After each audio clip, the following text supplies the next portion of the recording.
Inside your head right now is the most complex object we know of in the entire universe. But how does this 3-pound lump of tissue, the physical brain, actually create, well, your mind? How does a simple little electrical spark become a feeling, a memory, or brand new idea? That is the incredible puzzle we're going to piece together today, starting right from the very beginning. So here's our roadmap. We're going to start with that single spark and the brain's basic building blocks. Then we'll see how the brain literally rewires itself. We'll try to decode its secret language, and then zoom out to see the symphony of networks that ultimately gives rise to the biggest mystery of all, consciousness. So let's dive in. All right, section 1, from spark to thought. Really think about this for a second. It all comes down to this one fundamental question. How does a storm of simple electrical sparks become something as complex as a human thought? You've got 86 billion neurons firing all at once. It is just a staggering problem of scale. And to even begin to get our heads around it, we have to start small, really small. And the smallest, most fundamental player in this whole incredible system is, of course, the neuron. Okay, so the neuron is basically the star of the show. It's the brain's basic information processor. But here's the thing. It really only speaks one language, and that is the language of the electrical spike. We call this signal the action potential, or just a spike. It's like the brain's own version of a digital bit, an all-or-nothing one in a huge sea of zeros. And once it decides to fire, that's it. It goes all the way down the line. It's like tipping over the first domino in a chain. Every single thought you've ever had is built from these little guys. But, and this is cool, not all spikes are created equal. The brain actually uses two different kinds. It's got these super fast sodium spikes for lightning-quick reactions, and then these much slower calcium spikes for things that need to stick around, like holding a phone number in your head. It's like having both a stopwatch for the sprinters and a calendar for the long haul, all working at the same time. So how does a spike get from one neuron to the next? Well, it uses this incredibly clever trick at a little junction called the synapse. For just a split second, the signal transforms from electrical to chemical, and then right back to electrical again. This tiny little relay is the foundation for all communication in the brain, and it's happening trillions of times every single second. It's just mind-boggling. Okay, but here's where it gets really fascinating. These connections, they aren't fixed. Your brain is constantly rewiring itself based on everything you experience. And this creates a bit of a paradox, right? How can the brain be flexible enough to learn new things, but stable enough that it doesn't just spiral into total chaos? Well, the answer seems to be a constant tug of war between two opposing forces. On one side, you've got something called Hebbian plasticity, which has that famous motto, neurons that fire together, wire together.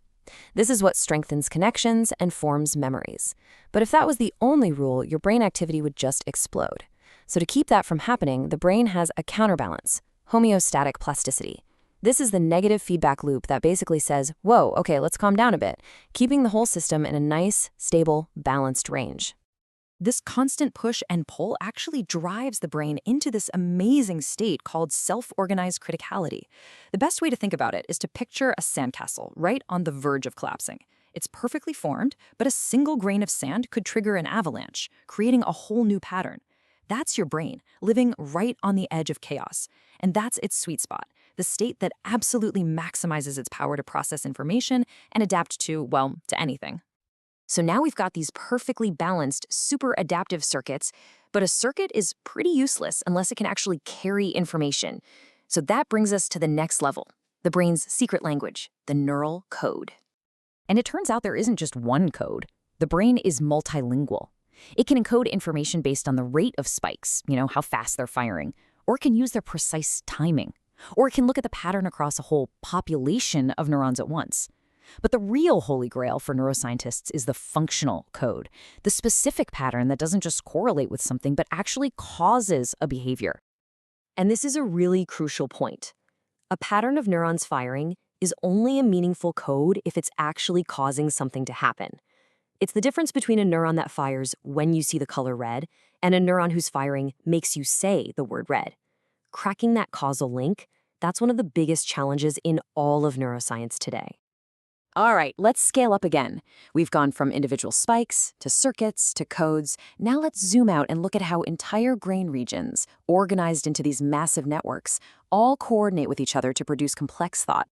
The key principle here is something called metastability. Think of it like the ultimate flexible work environment.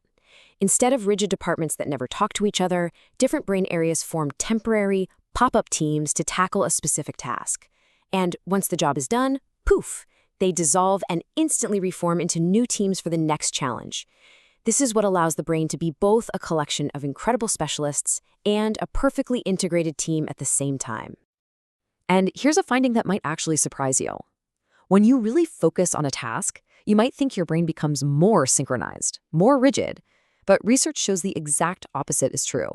It actually becomes more metastable, favoring that flexible coordination over being in perfect lockstep. When it comes to high-level thinking, it seems like flexibility is king. And how does the brain achieve all this amazing flexibility? Through brainwaves. These oscillations, they act like the conductor of a symphony. They provide the timing signals, the rhythm, and even the grammatical rules, the syntax, that allow all these different networks to talk to each other effectively, linking up and breaking apart from moment to moment.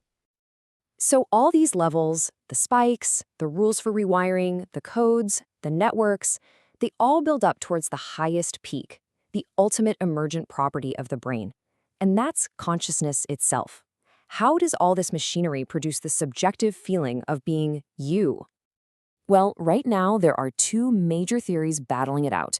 On one hand, you have the global workspace theory. It suggests consciousness is kind of like information becoming famous in the brain. It gets broadcast from a central hub in the front of the brain for all the other parts to see. But then you have integrated information theory, which argues that consciousness is a single, unified structure that can't be broken down, and it's physically located in a hot zone at the back of the brain. So is consciousness in the front of the brain or the back, a global broadcast or an integrated whole? Well, what if they're both kind of right? This is where that idea we talked about earlier, metastability, might just be the perfect bridge. A metastable brain is both deeply integrated, just like IIT says it needs to be, but it's also perfectly poised for that rapid global broadcasting that the workspace theory requires. It could be the very principle that unifies these two big ideas. And so, there you have it. We've seen the full journey. It all starts with simple electrical spikes, fast and slow. Those spikes are governed by rules of plasticity that tune the whole system to this perfect critical state. In that state, meaningful codes can emerge.